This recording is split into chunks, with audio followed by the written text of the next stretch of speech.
उदाहरण और दृष्टांत में क्या अंतर है? उदाहरण और दृष्टांत।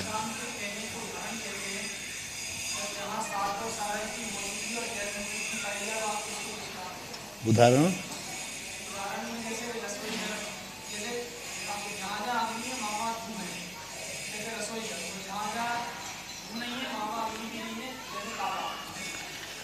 व्याप्ति पूर्वक दृष्टांत की उपस्थिति को उदाहरण कहते हैं।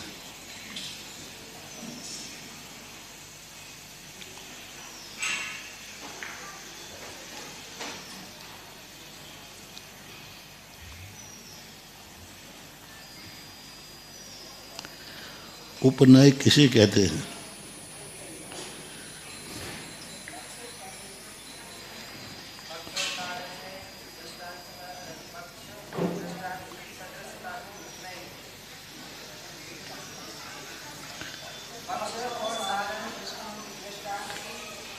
पक्ष और साधन की पक्ष और साधन की सदृशता दिखाने को उपनय कहते हैं। हेतु के कितने भेद हैं?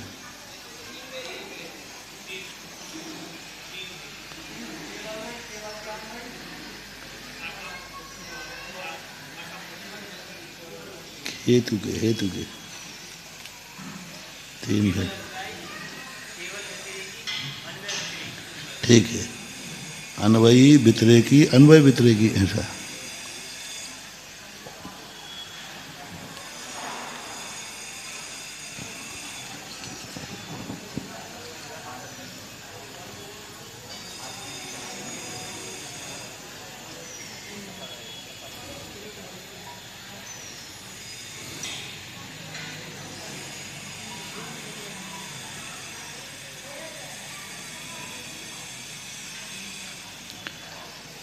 जैन सिद्धांत प्रवेशिका के अनुसार व्यवहार न्याय क्या है?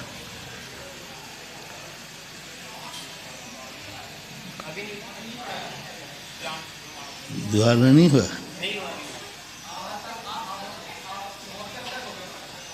अनद्वसाय हो गया।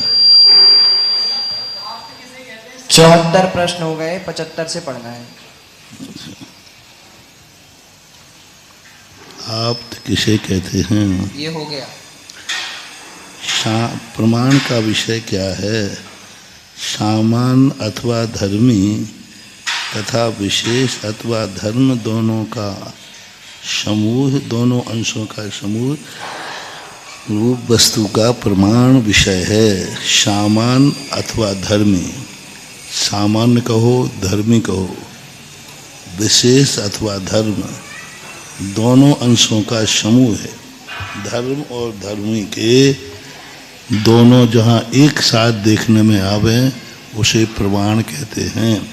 धर्म और धर्मी, धर्मी किसे कहते हैं? जहाँ धर्म रहता है। धर्म किसे कहते हैं? जो रहता है। आधार धर्मी है और आधे धर्म है। दोनों को एक साथ कथन करता है।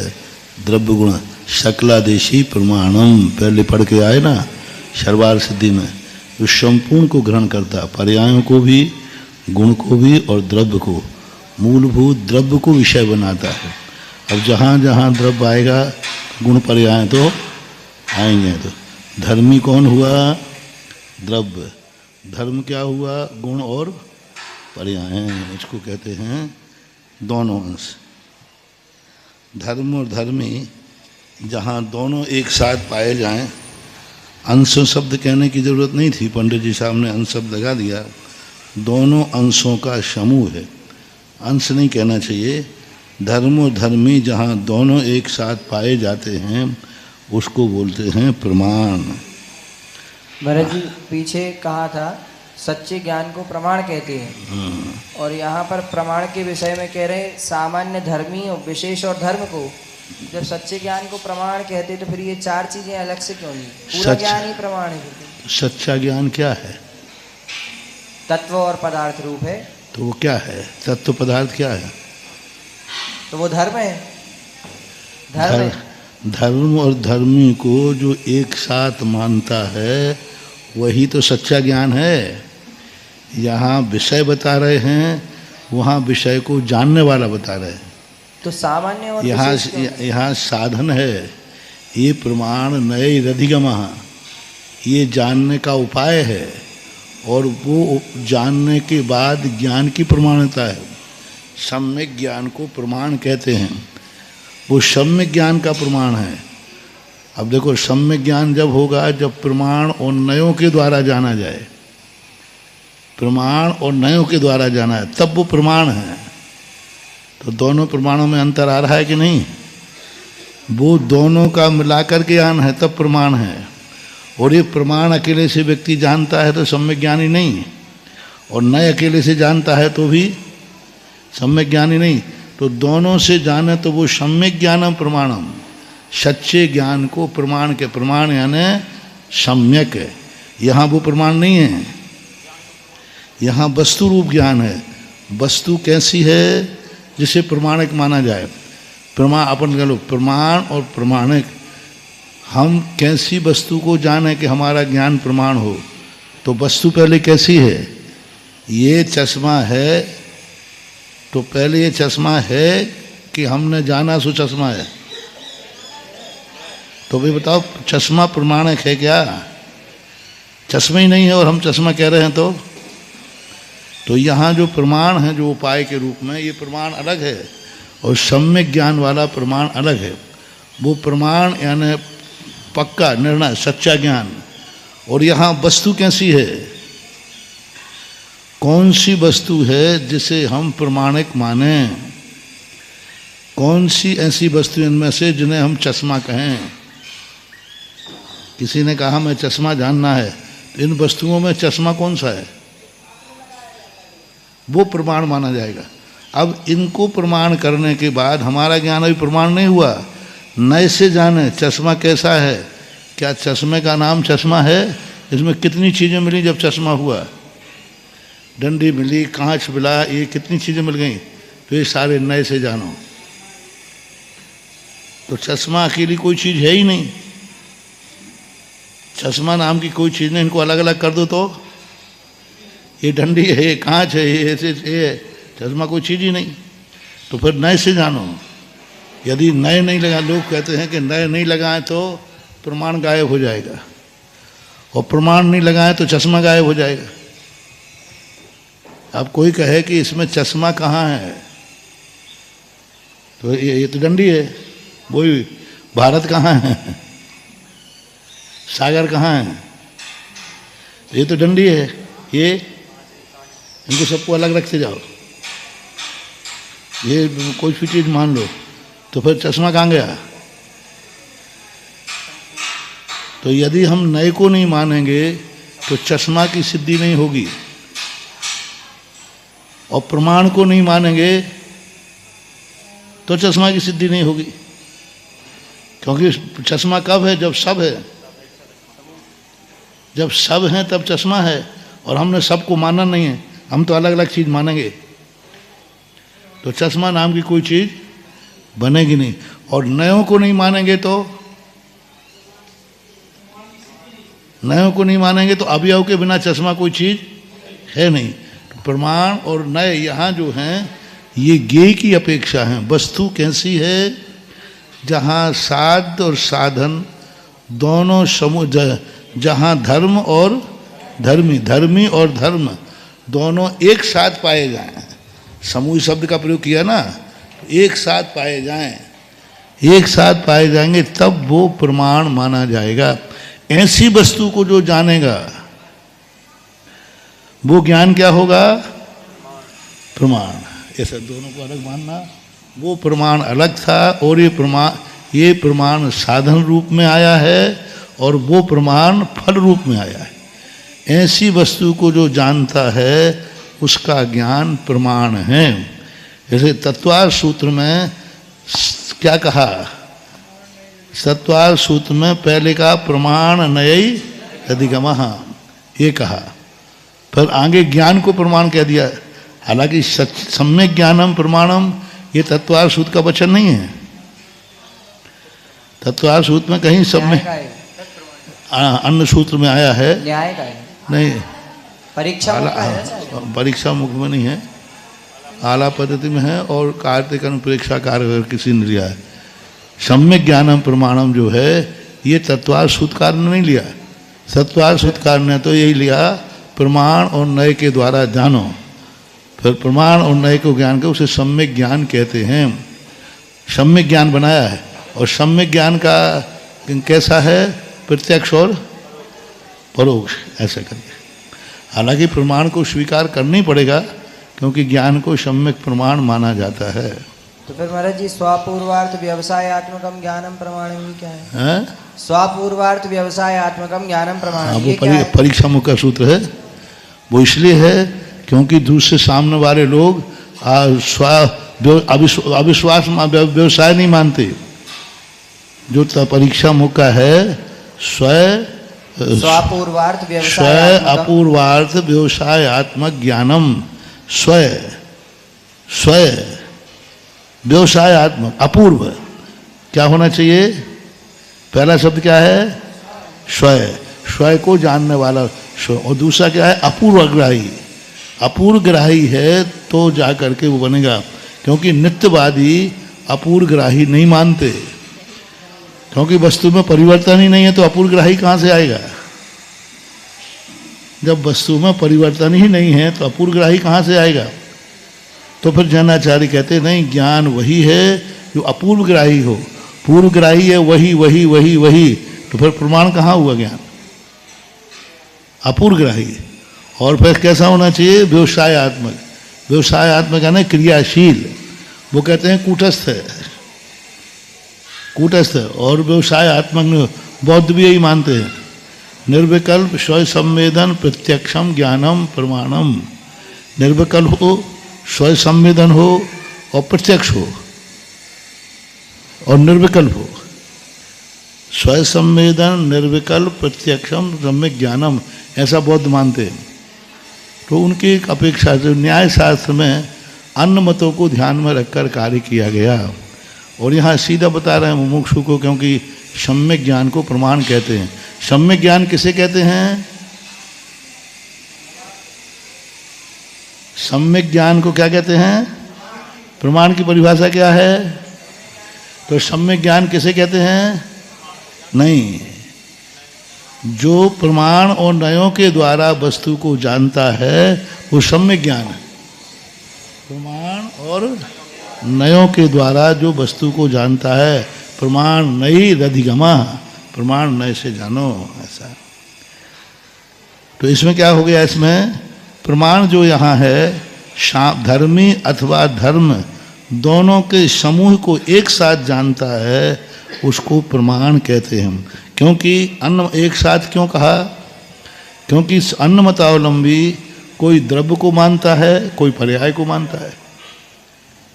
कोई कहता है द्रव्य कोई चीज़ नहीं है, पर्याय है, जैसे बौद्ध। और सांख्यमती क्या कहते हैं कि पर्याय कोई चीज़ नहीं है, द्रव्य वस्तु को रूटत है। वेदांती कहते हैं अद्वैतवादी है।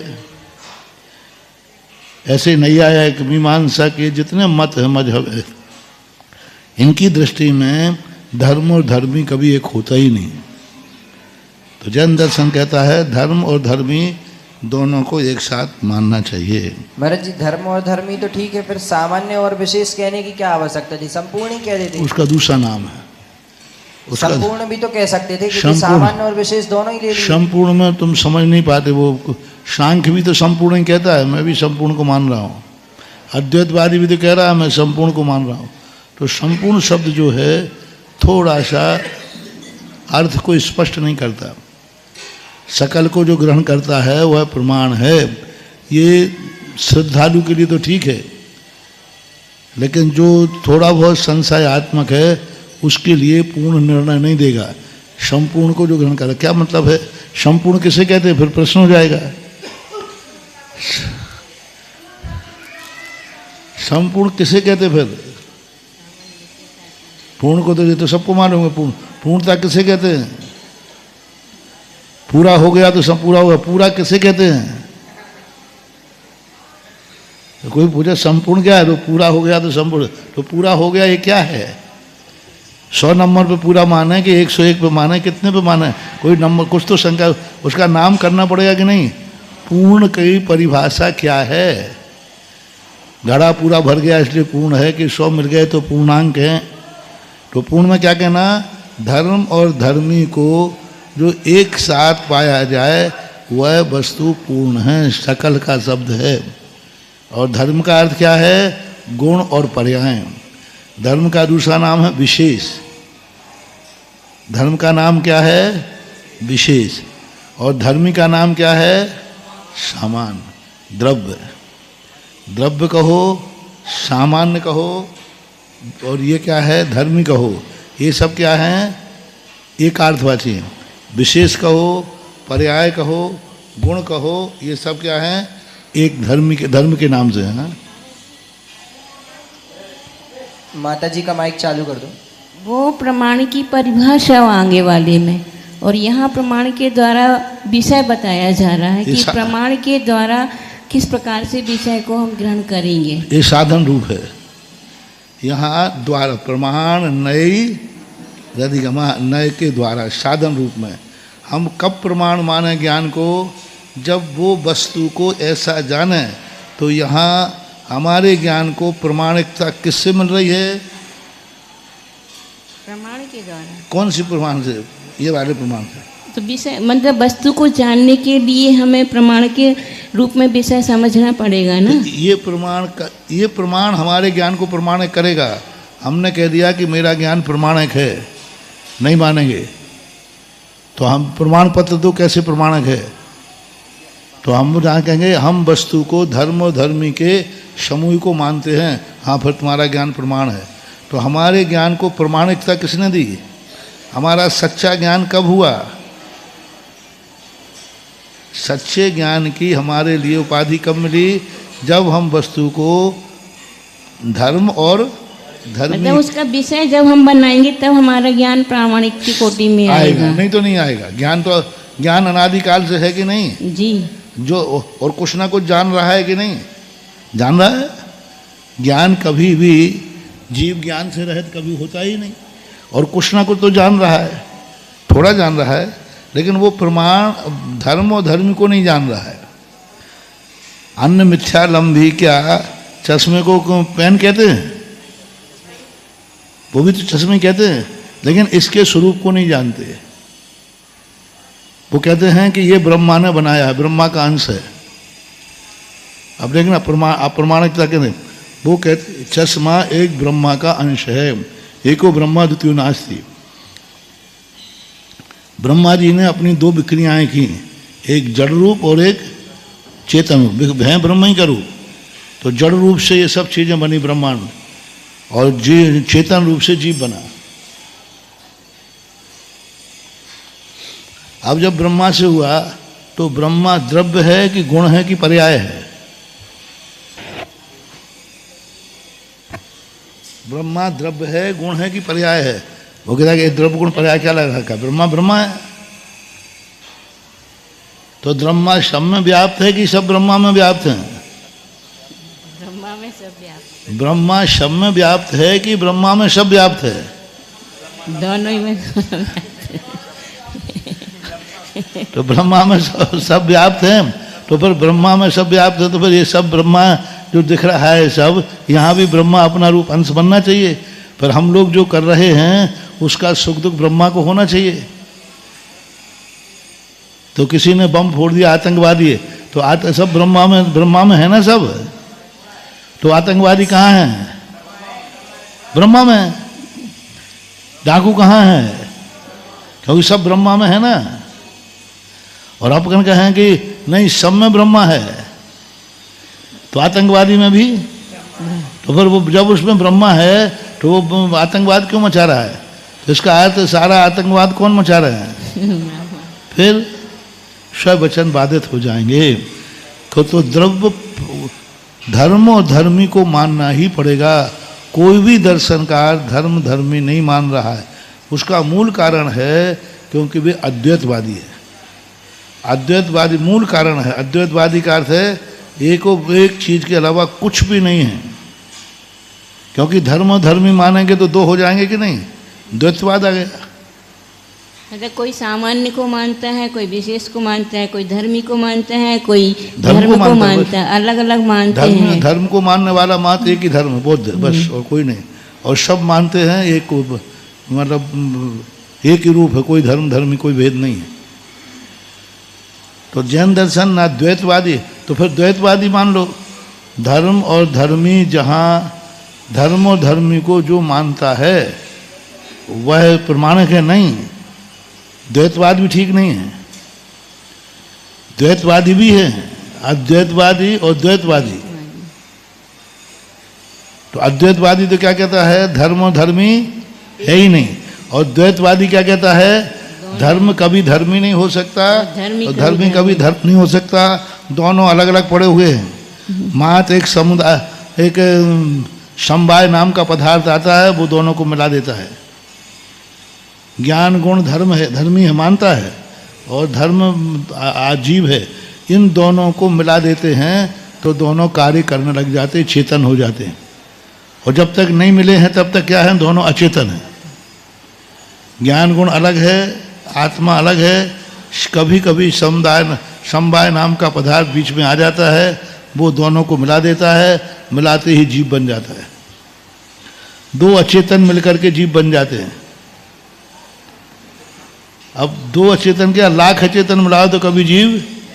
भूत चतुष्टय की अपेक्षा से भी जीव की उत्पत्ति हो जाती है। चतुष्टय को वो क्या मानते हैं? भूत चतुष्टय मिल जाए, पंच तत्व मिले, अधम शरीरा, तो शरीर में तो चल जाएगा। लेकिन एक मत ये है कि 5 तत्व मिलते हैं सो जीव बन जाता है। फिर पांचों तत्व कैसे हैं? अचेतन है। पांचों तत्व कैसे हैं? अचेतन। और अचेतन ये मिलते ही चेतन बन जाएगा। तो आचार्य महाराज विद्यानंद जी कहते हैं 5 तत्व तो एक साथ सिगड़ी पे जब खिचड़ी पक रही हो तो हंडी में 5 तत्व हैं जी। अग्नि तो है ही, पानी भी, हवा भी, वनस्पति है ही, खिचड़ी है, चावल खुद वनस्पति। तो फिर जब खिचड़ी पके उसमें से जीव निकलना चाहिए, मनुष्य निकलना चाहिए, बिल्ली निकलना चाहिए, चूहा निकलना चाहिए। अब कौन सी चीज़ पकाएं जिसमें मनुष्य निकले, जिसमें से गाय निकले, बैल निकले, शेर निकले? और आज तक कभी हंडी में से जीव नहीं निकला। तो ऐसी बात इसलिए यह प्रमाण अलग चीज है। विशेष किसे कहते हैं? वस्तु के किसी खास अंश को अथवा हिस्से को विशेष कहते हैं। अब ठीक है, इन्होंने खास अंश शब्द में खास भी नहीं डालना चाहिए। वस्तु के एक अंश को विशेष कहते हैं। विशेष के कितने भेद हैं? क्षयभावी और क्रमभावी। अब देखो इन्होंने परिभाषा में, खैर पंडित हैं तो पंडित ही रहेंगे। खास अंश को ना कह करके सीधा कहते वस्तु के जो धर्म है वह धर्म कितने रूप है? विशेष, यानी गुण और पर्यायों को विशेष कहते हैं। अब देखो परिभाषा आगे कहते विशेष के कितने भेद हैं? क्षयभावी विशेष और क्रमभावी विशेष। आ गया ना वही, क्षयभावी गुणा, क्रमभावी पर्यायः। क्षयभावी किसे कहते हैं? वस्तु के पूरे हिस्से, उसकी सब अवस्थाओं में रहने वाले को विशेष क्षयभावी कहते हैं अथवा गुण कहते हैं। ठीक है। क्रमभावी किसे कहते हैं? क्रम से होने वाली वस्तु विशेष अवस्थाओं को क्रमभावी कहते हैं अथवा पर्याय कहते हैं। क्रमभावी, पर्याय हमेशा क्रमभावी ही होती है, क्रमबद्ध नहीं होती।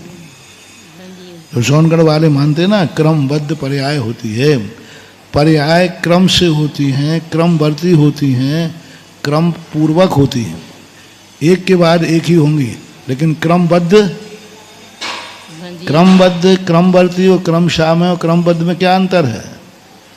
क्रमबद्ध का अर्थ होता है डिब्बे में रखी हुई पुड़ी, और क्रमबद्ध का अर्थ होता है गेहूं में पुड़ी। अब गेहूं में पुड़ी है तो बोलो गेहूं में रोटी भी है कि नहीं है, दलिया भी है कि नहीं है, लेकिन तीनों में से कौन निकलेगा? तीनों एक साथ के एक क्रमवर्ती, तीनों उसमें विद्यमान हैं गेहूं में, लेकिन निकलेगी कोई एक। और क्रमबद्ध का अर्थ क्या? डिब्बे में पुड़ी, अब कुछ भी नहीं बन सकता, वो तो बनी हुई है, एक एक लगे निकाल के खाते जाओ बस।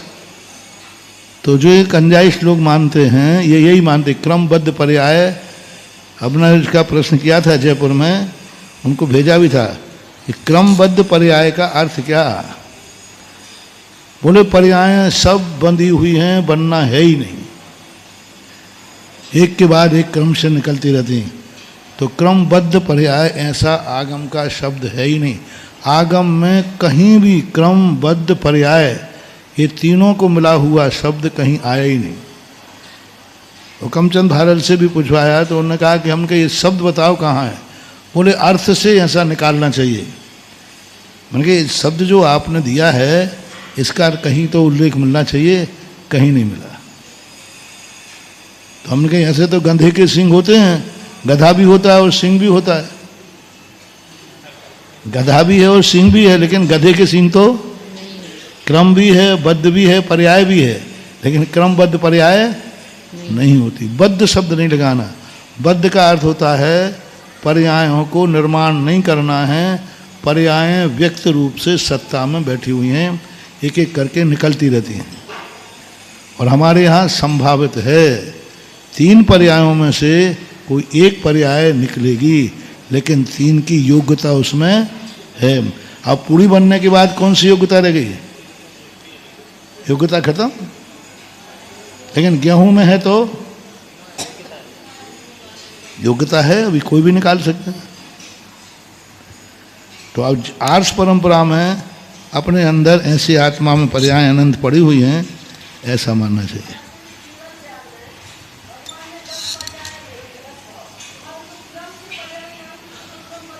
भगवान ने क्या देखा है हमें क्या पता, भगवान ने जो कहा है वह हमें पता है। हमारे पास भगवान की कही हुई वाणी आई है कि देखी हुई आई है? तो बस उन्होंने कहा कि 4 हाथ देख के चलो। अब उन्होंने, हम कहते हैं उनसे आप मुझे 4 हाथ देखने की क्यों कह रहे हो? आप बैठे बैठे क्या कर रहे हो? आप देख लो ना कि मेरे द्वारा जीव मरेगा या नहीं मरेगा। जीव मरना होगा तो मरेगा, बचना होगा तो बचेगा, वो तो आपने पहले ही देख लिया। पर हमें क्यों ये पीछे टिका रहे हो भी फालतू के लिए? हम क्यों लगाएं पीछे? क्योंकि जीव तो मरना है तो हम लगाएंगे तब भी, और नहीं मरना है तो हम बैठ भी जाएंगे तो नहीं मरेगा। तो भगवान का कथन और भगवान का ज्ञान, ज्ञान हमारे लिए कार्यकारी नहीं है, हमारे लिए उनका कथन कार्यकारी है।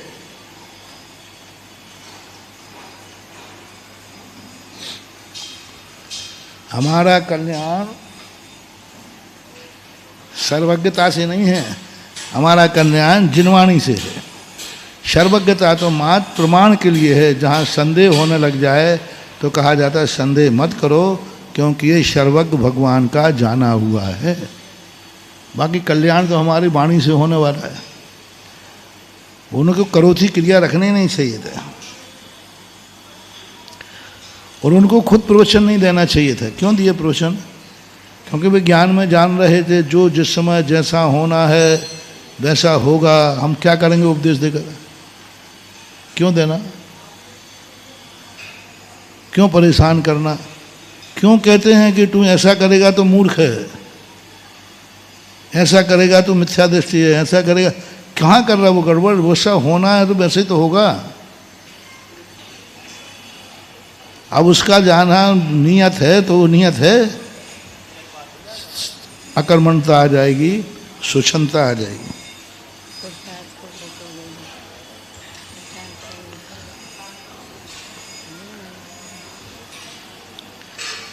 भगवान ने देखा है शुभ ऐसा नहीं होता है, वस्तु का परिणमन ऐसा होता है। वो न देख लिया, वो तो हम ही देख लेते हैं। एक ज्योतिषी बता देता है, एक बता देता है कि भाई कल इतने बजे बरसात होगी, और हो जाती है। तो हम कैसे जान लियो? वो तो सर्वज्ञ नहीं है, विभाग के माध्यम से, अनुमान से। ये हो रहा है तो उसके बाद ये होगा। एक सिस्टम को देख करके बता देते हैं कि भाई आज ऐसी परिणति हुई है, तो ऐसी परिणति का अर्थ है कल ऐसा परिणमन होगा, ये जान लेते हैं।